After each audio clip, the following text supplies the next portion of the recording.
Moisés, com certeza, é um dos nomes mais importantes de toda a história. Um líder que não só libertou milhões de pessoas, mas que mudou o mundo. Só que a história dele termina com um enigma, um mistério profundo que já dura milênios.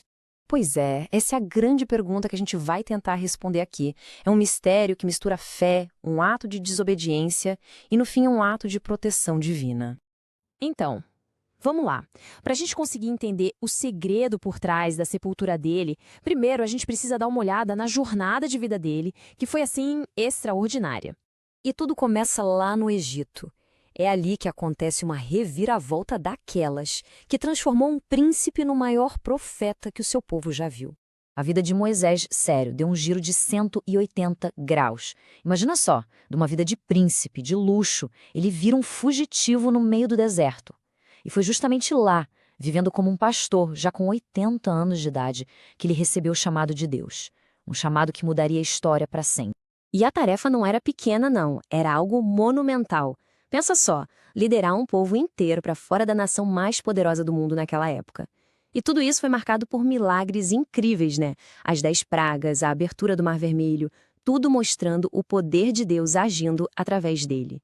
Depois de tudo isso no Monte Sinai, vieram 40 anos. 40 anos de deserto. Foi uma jornada cheia de testes, de rebeliões, mas que ao mesmo tempo sempre teve a orientação e o cuidado de Deus por perto. E é bem perto do finalzinho dessa jornada de 40 anos que a gente chega num momento crítico. Um único evento que acabou selando o destino de Moisés e que o impediu de completar a missão dele. Tenta imaginar a cena. O clima era de pura tensão.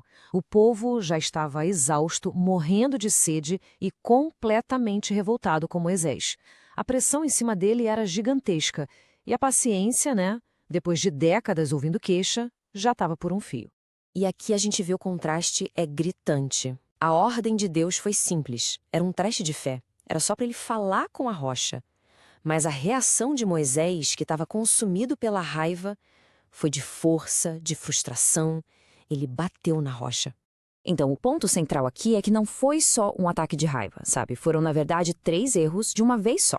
Primeiro, a desobediência clara e direta. Segundo, um ato de orgulho, quando ele usa nós, como se o poder fosse dele e de Arão e não de Deus. E o terceiro erro é mais profundo, é teológico. Ao bater na rocha de novo, ele acabou distorcendo um símbolo super importante para a fé. E aí veio o julgamento, direto da fonte. A consequência foi imediata e foi bem severa. Por não confiarem em Deus o suficiente para honrá-lo na frente de todo mundo, nem Moisés, nem Arão poderiam entrar na Terra Prometida. Ok, isso explica por que ele não pôde entrar na Terra. Mas ainda não responde a nossa pergunta lá do começo, né? O que aconteceu com o corpo dele? Pois é, a resposta para isso revela um último ato de cuidado de Deus. Moisés morreu com 120 anos. Mas o interessante é que não foi de velhice ou doença. A Bíblia diz que ele estava no auge, com a força dele intacta, quando Deus o chamou. E aqui tem um detalhe que é um ato de pura compaixão.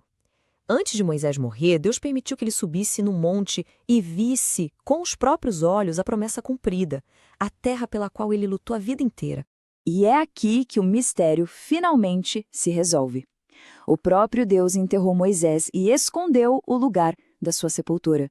E por quê? Para proteger o povo dele mesmo. Existia um risco muito real de que o túmulo de um líder tão amado e venerado virasse um lugar de idolatria, desviando a adoração que deveria ser só para Deus. Então, no fim das contas, a sepultura secreta não foi um castigo. Na verdade, foi o último grande ato de sabedoria e de cuidado de Deus. Isso garantiu que o foco do povo continuasse em Deus e não no homem que foi o seu instrumento. E a história de Moisés acaba deixando essa pergunta poderosa no ar para a gente. É um lembrete muito forte sobre a liderança, sobre a nossa própria falhabilidade como seres humanos e sobre essa relação tão complexa entre obediência e graça divina.